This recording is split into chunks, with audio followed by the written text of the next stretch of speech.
Hello, brewers. Um, just sort of put another video together. Quite soon after I just did the West Coast IPA recipe.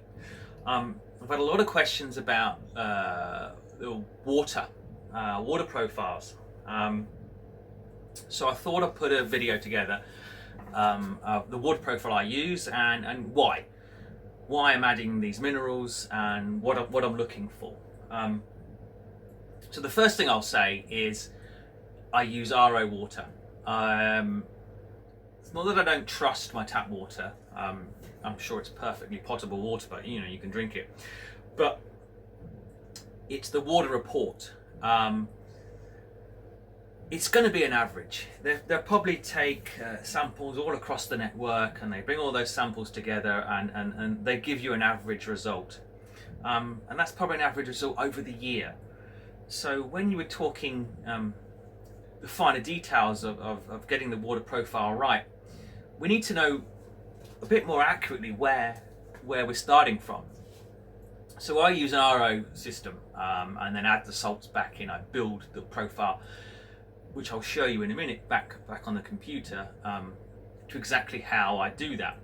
Now I understand that RO water systems are out the reach of most people. Well, probably not. They're not that bad. I think I paid about 50 quid for mine, so it's not a bad investment to improve your beer. One thing I will say about RO systems is it's going to take out zinc. Now, zinc is quite an important yeast nutrient, so you may have to look about adding some zinc back in, and that's not a usual water salt that we add. So we normally have Epsom salts, calcium chloride. We don't have anything with zinc in it, so you may need to look at, and I'll probably do a video about it later on, how to add zinc back into your fermentation. What I'll do, I'll head down to the computer and I'll show you why. I'll show you a water profile and why I'm actually picking that particular water profile, so you can understand it. And then I'll show you how we go about working out what salts to add to achieve that water profile. So, to the computer. Okay, brewers, we're back down at the computer, and we've loaded up Beersmith, and we've got the startings of a water profile here. Now, I use Beersmith for this. Brewfather, etc. They all have water profile tools, but probably one of the best ones out there, and it's free, is Brewing Water from Martin Brungard. I'll put a link in the description below. That is a fantastic resource, totally free. If he's got a Patreon page or a donate page, go ahead and give him some money, because that is a fantastic resource. Okay, so I've labelled it up what it is: West Coast IPA water profile, and going with 100% base RO. Now, what I have done in the past is use a bit of a blend, so it may be 75% RO, 25% tap water, carbon filtered tap water. Let's get that chloramines out of there. But because of how unreliable those numbers can be, depending on, as I said, where that water comes from, and it's an average, not a definite. That to lock down these water profiles, I need a relatively constant base water. Now, having said that, as you can see, there's some numbers already in here, and those numbers are what we are assuming RO water leaves behind. It's not a perfect process. If it was distilled water, these numbers would all be zero. But with RO, there's going to be something that still comes through. So I've taken these numbers from Brewing Water, which is a trusted source for me. So this is the ions and the salts that would be left over in 100% RO water. Now, I do have a little TDS, total dissolved solids meter, and I typically monitor my RO water every couple of months to see what that TDS level is. It wants to be pretty much 0, 1s and 2s. I'll give you a comparison.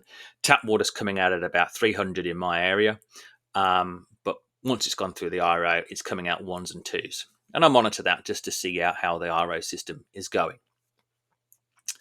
Okay, so let's look at the individual salts and talk about them and come up with some numbers and talk about why.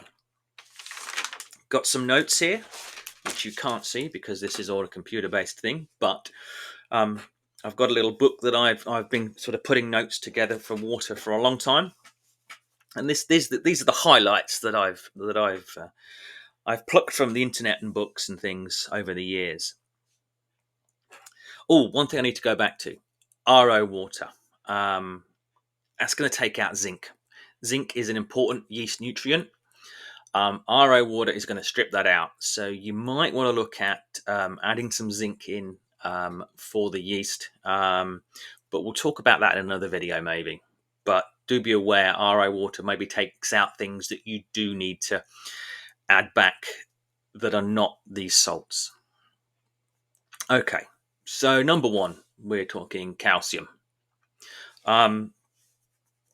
Probably the most important thing for calcium is it lowers the pH of the mash. But be aware, it's not capable of lowering the pH of the sparge water. There are not enough phytins still left in the malt to complete that reaction. So you need to use acid if you need to ensure that your sparging doesn't go above the 6 on the pH scale, which is where you should be. The 6-10 rule. So you don't want to go above a pH of 6 when sparging, and you don't want to go below 10-10 as a gravity. Now, calcium is essential for yeast health as well, but the barley should be providing enough. It's great for flocculation. It's important for yeast flocculation. In fact, it can be too good, and it can cause the yeast to flock out far too early and not finish off. So definitely keep it below 200 ppm to avoid that early flocculation. But if you are seeing that, look at your calcium levels. It's also essential for the enzymatic process, is that probably the right word, in the mash. But too much of it, again, can lead to a harsh minerally light flavour. The minerally light flavour is going to be like sucking on a rock or something like that. So, okay. So we're looking at around 50 to 100 to 150 parts per million. So typically, I'm trying to work this computer out. Here we go, the wrong box. Wrong box again. Sorry, people, I haven't had a coffee yet. So heading for around the 75 ppm calcium. It's in that range. It's not too high, and this is a great starting point. If I'm finding any issues, then I can come back and adjust that calcium. But for this water profile as a starting point, it's not too low, it's not too high, it's middle of the range, and there should be enough there to facilitate the yeast health, the flocculation, and the enzymatic processes. Does that all make sense? I hope it does. Next one, magnesium. Again, it's another yeast nutrient. It also is responsible for lowering mash pH, not as much as calcium. Again, it's in the malt naturally, so you may not need to add it. Where this comes in with when I say you may not need to add it is you do need some, and obviously in this profile there's none in at the moment, and it's flashing up a red tag as such there. But so there will be some in the malt. But if you're adding your salts in to create this profile, and you're say adding magnesium sulfate, for instance, and that pushes your sulfate level too high to achieve the magnesium level, then you may not need to add that. You could remove that to keep your sulfate levels where they need to be, because there should be some magnesium in the malt. So if your end profile ends up with 0 magnesium on paper, there will still be some in the mash from the malt. I'll probably show you that when I actually create the additions that are required for this. That'll be the next part of the video. Sodium.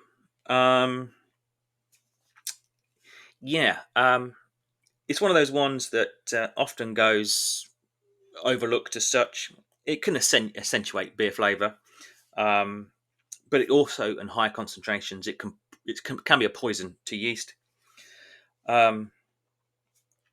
You also need to look at what your other levels are. So if you've got a higher sulfate level, you want to keep the sodium level down, or you're going to get some harshness there. But it also depends upon your beer style. There's not many beer styles that are looking for the high sodium, but Goza, if I've pronounced that right, the GOSE beer, Goza, as I've been taught, that requires a high level. I think somewhere up above the 250 ppm for that beer. But for most other beers, you don't need much of that. So I'm actually just going to leave that at the 8 ppm that the RO water allows through as such. It's not something that is required in a hoppy beer. So the next one, or the next two, the sulfate and the chloride. These are the important ones that are going to accentuate our flavours. So the sulfate levels, typically you're looking anywhere between 0 and 350. You don't want to go above the 150 unless it's a highly hopped beer. And what the sulfate does, it brings a sharper, dry edge to hopped beers. It accentuates that hoppy flavour. It doesn't add bitterness. Don't get it wrong. Don't think you can put some sodium in and make the beer more bitter. What it does, it allows you to perceive the bitterness more easily. It doesn't add bitterness. Once you're going above the sort of levels of 400, it's going to be astringent. It's going to be unpleasant. So, for the hoppy beers, it's going to need to be on a higher level. So, for a West Coast IPA, I'm looking at around the 200 ppm. Don't worry about this ratio yet. We haven't got everything in there. Now, I've put it in the wrong box, as you can see. It needs to go here. So don't worry about this until we've finished off the chloride as well. So for a starting point for a West Coast IPA, a sulfate level of the 200 range is probably where about you need to be. You can go higher, you can go lower, but use it as a starting point and play around with these ratios and levels to suit the beer that you're making. It may be a high alcohol beer, it may be a low alcohol beer, it may be an overly bitter beer, it may be, at a West Coast IPA, you could go anywhere between 50 and 100 IBUs. So this water profile, you need to adapt to suit your beer. If you're loading it up with loads and loads of hops, and then you're loading it up with a high sulfate to chloride ratio, it probably is going to be overly bitter. It's probably going to be harsh. It's probably going to be unenjoyable. So if you want to punch it with hops to get some flavour out of the hops, maybe you actually need to pull that sulfate to chloride ratio back down a bit.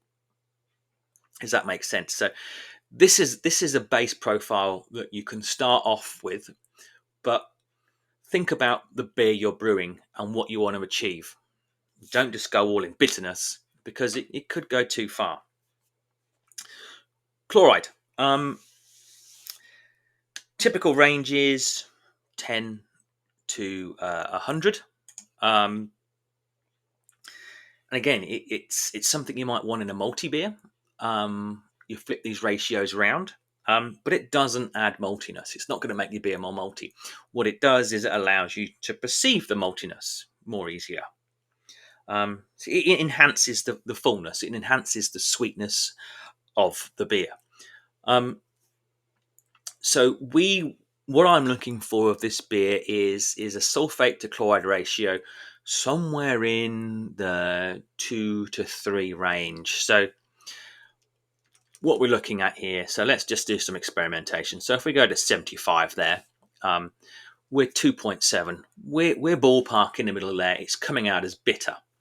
And with a 2.7, we're edging up higher. Now, if this is going to be a higher alcohol beer, so if we're above the 8% alcohol, for instance, and again, this is not a defining point. It's an analog scale as such.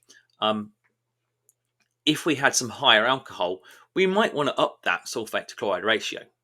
We might want to increase it to 3, even up to 4, even further than that. But again, as a base, 2.7, it's a good number.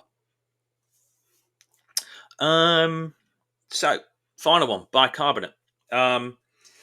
It's probably something you want to stay away from in hoppy or pale beers.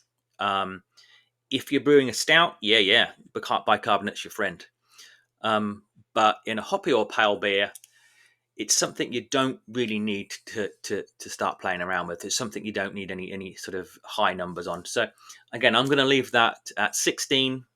That's what comes through from the RO water. Okay, so that's my desired profile. That's not necessarily going to be the profile I get. That will be determined on how I can balance the salts, as you can see over here, the gypsum, the sodium, etc. Epsom salts, table salt, gypsum, calcium chloride, baking soda, chalk. Don't add chalk, leave chalk out. It's going to depend on the balance that I can use those in to create this. And it may not be the exact numbers, but that's where you can start playing around with it. Now, one thing I will do is I'm going to add in some magnesium at the 10 ppm level. I should have done that when I was talking about magnesium. I want to have some in there, and I'll make sure some is in there as a base profile. So this is probably the base profile you're going to need for a West Coast IPA, but it's not the definitive. It's not the perfect one. It will get you going, and then start playing around with it with the beer that you want to brew. Okay, brewers, so we've flipped over to the water profile tool. Still got some numbers in there. Let's just start off with 0. Okay, so we've loaded in our RO water profile. As I said, a few minerals that are going to be coming through, a few salts that are going to be coming through the RO water system. So let's not assume they're not there. Let's take them into account. And then I've loaded in our West Coast profile that we just designed. So right now we've got no minerals in the system and we've got massive differences. So the great thing about Beersmith is it has a match target profile tool. So what it'll do, it'll decide what it thinks is the correct ratio of the additional salts that are required. So let's hit that and see what it comes up with. Okay, so it's got gypsum, table salt, Epsom salts, calcium chloride. And it's not got us too bad. We're reasonably close on most of these numbers. Probably the important ones are sulfate and chloride ratio. We're 2.8. We were looking to 2.7. But I'm not really going to complain about that. What I am going to complain about is probably the magnesium level, maybe a little too high. So what do we do about that?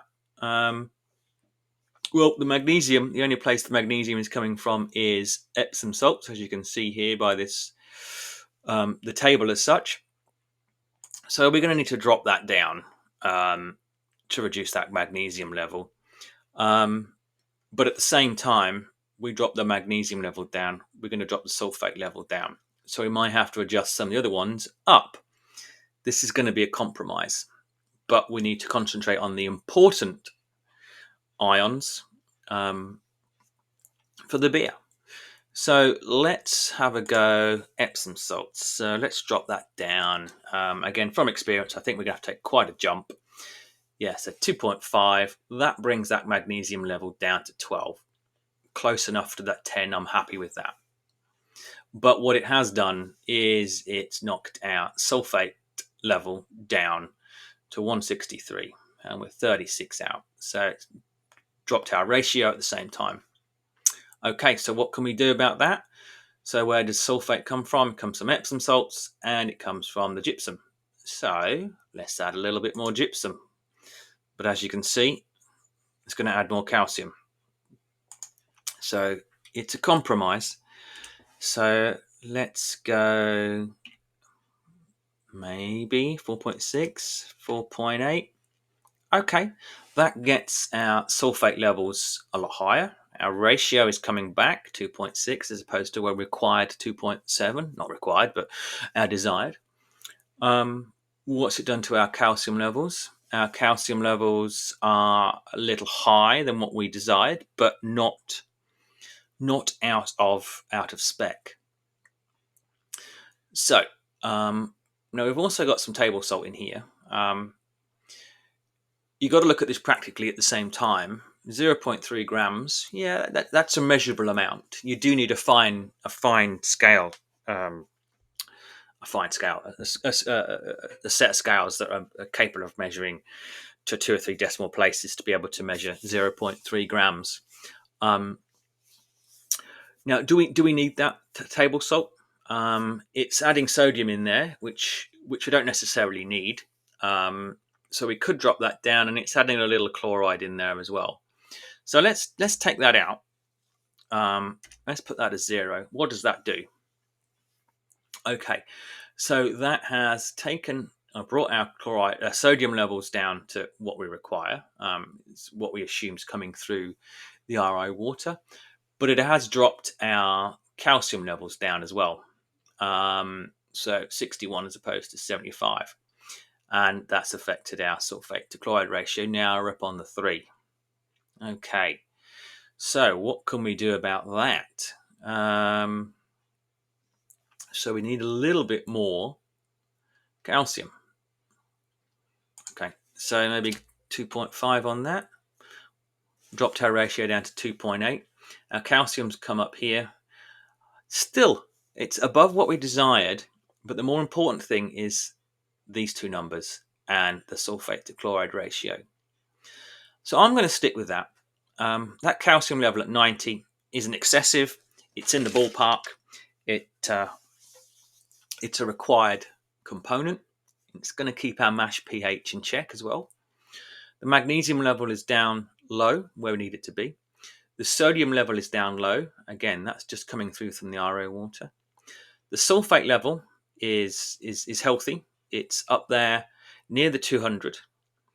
But the important thing is the sulfate to chloride ratio. The chloride ratio, again, the chloride, we're desiring 75, but we got 64. But it's bringing our ratio to the level of where we need it. And then the bicarbonate, again, what comes through the RO water. So I'm happy with what the additions we've got there for this water profile.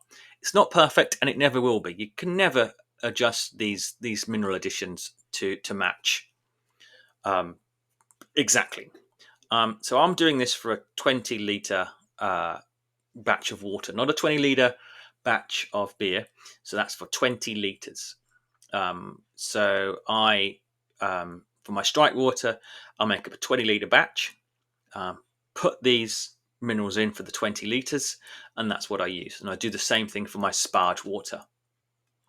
So I'll save those additions to target.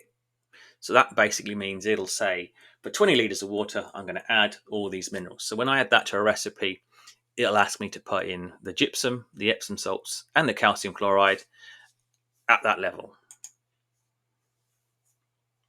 So there's the final system, the final water recipe, shall we say? What we desire. It's not necessarily what it ends up as, and then what we need to do to achieve that. So that's it. We can now go and add that to a recipe, which we won't do now, but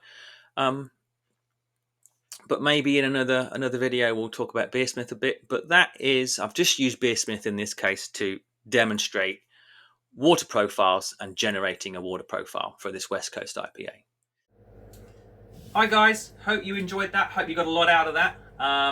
It may be a little bit complicated. Leave some comments below. Let me know what you thought about it. I can do another video, I can change it around. Sometimes is when you're trying to explain something, I know what I'm talking about, but it might not come across. So, you notice I said across there. My wife complains all the time about how I say across. I had a T to it. But it might not come across to you. There you go. I'm sure she'll be watching and she'll have a little smile on her face knowing that I've included her in. You're now famous. Yeah, so guys, thanks for watching. Look, give us a subscribe, give us a like, and definitely leave a comment. I would love to know what you think. Subscribing and liking lets YouTube know that you like this stuff, and it enables it to push it out to other homebrewers. So when they're looking at other homebrew videos, it recommends this one. That improves the hobby, that makes it better for everybody else. So do us a favour, hit that subscribe button, hit that like button, and leave a comment. Thanks for watching guys, and I'll see you on the next one. Take care, bye bye.